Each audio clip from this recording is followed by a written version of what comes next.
para darle a conocer sobre el tema de la defraudación tributaria.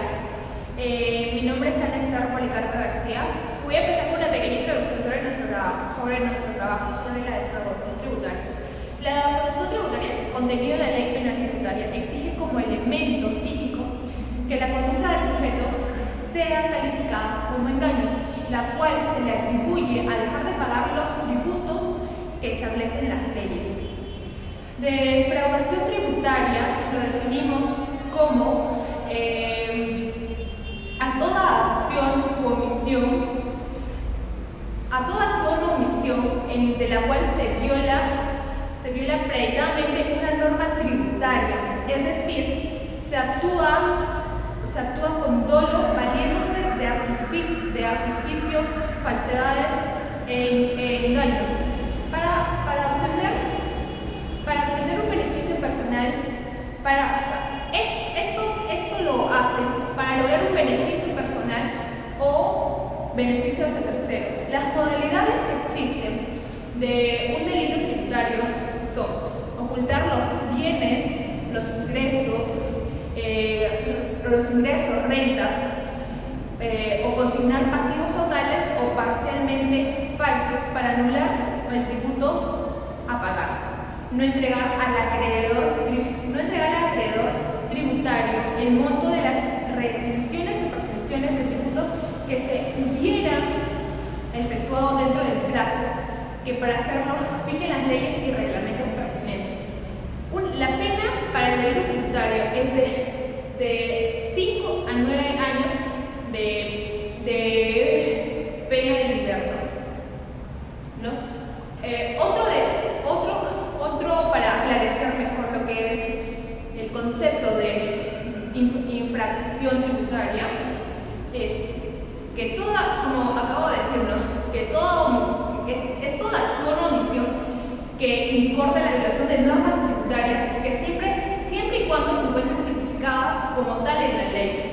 Son infracciones tributarias las acciones u omisiones contribuyentes que derivan del incumplimiento de los deberes contenidos en la normativa tributaria, de acuerdo al Código Tributario del artículo 164.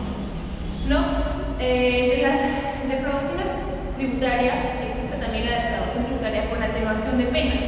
Esto quiere decir que el que mediante la realización de conductas descritas en las modalidades anteriores, ocultar los bienes, no decir todo lo que tiene, no deja de pagar estos tributos a su cargo durante un ejercicio gravemente tratándose de la liquidación anual o durante un periodo de 12 meses.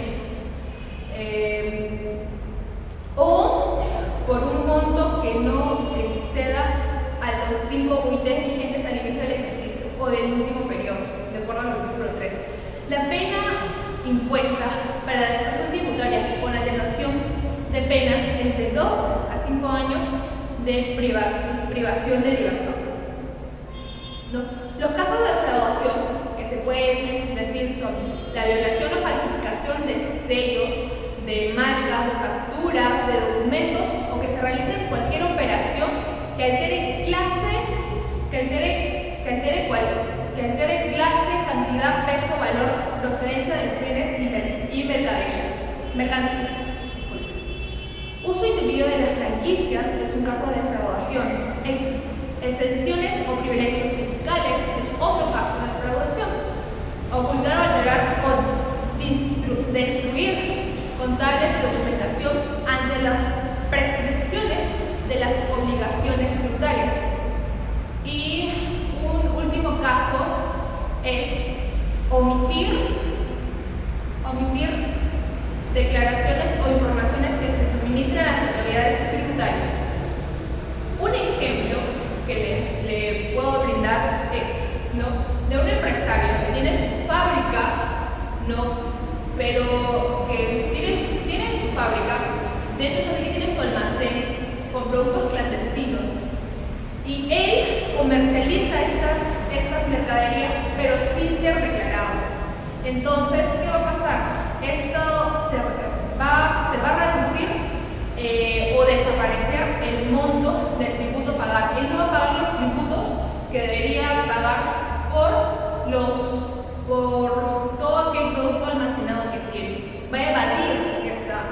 esa responsabilidad. ¿Qué tipo de sanciones existen para este tipo de casos? ¿No? Las sanciones son patrimoniales y las limitadas de los derechos. Las limitativas de derechos son, ¿no? Cierre temporal de la fábrica o de la empresa, o la suspensión de su licencia de funcionamiento. También como vemos, las patrimoniales, pagar una fuerte cantidad por haber cometido esta infracción, ¿no? Otro es que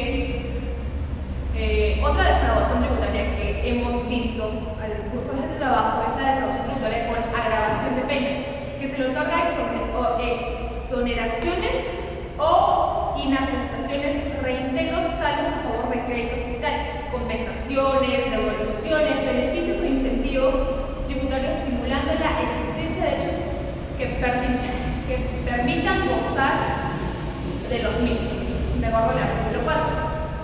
Se simule o provoque estados de insolvencia patrimonial que imposibilitan el cobro de tributos una vez impuesto el procedimiento de verificación y o fiscalización.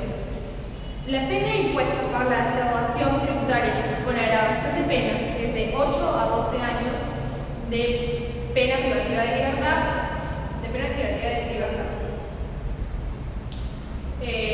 Hasta aquí es mi tema sobre la definición, la introducción sobre la defraudación tributaria, y a continuación le daré la palabra a mi compañera. Gracias.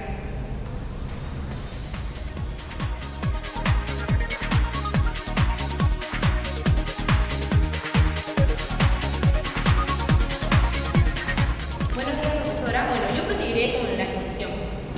Como se sabe, este problema de defraudación tributaria data ya de hace muchos años y ahora en la actualidad se nota con más frecuencia. Es el caso de las microempresas. Por ejemplo, podemos poner un ejemplo de las tiendas o bodegas pequeñas que tienen algunas personas. Este negocio mayormente son ilegales. ¿Qué quiere decir esto? Que siguen constantemente evadiendo impuestos. Para una mejor explicación, deberá citar el ejercicio de la acción penal. Por ejemplo, le corresponde al Ministerio Público, si la entidad agraviada lo requiere. El órgano administrador del tributo deberá efectuar la investigación administrativa cuando presuma la comisión del delito, según el tributo artículo 189. Y citaremos este caso cuando no procede esta acción penal.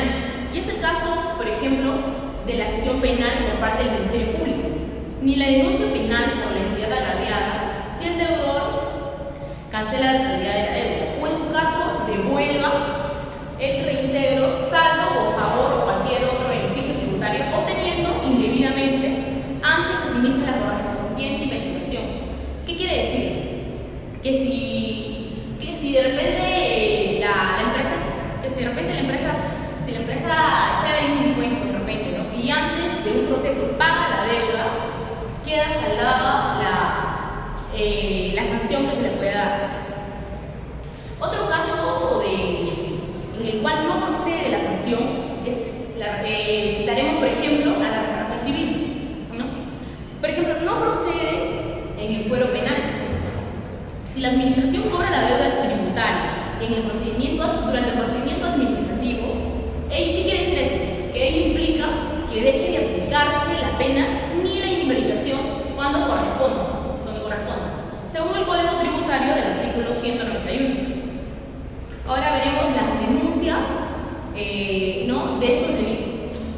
Las denuncias de los delitos tributarios. Por ejemplo, la comisión de actos que hagan presumir la existencia de estos delitos pueden ser denunciados por cualquier persona sin excepción a la administración tributaria, que tiene la facultad, que tiene ese derecho discrecional de formular denuncia penal sin el requisito previo de la fiscalización o verificación terminada.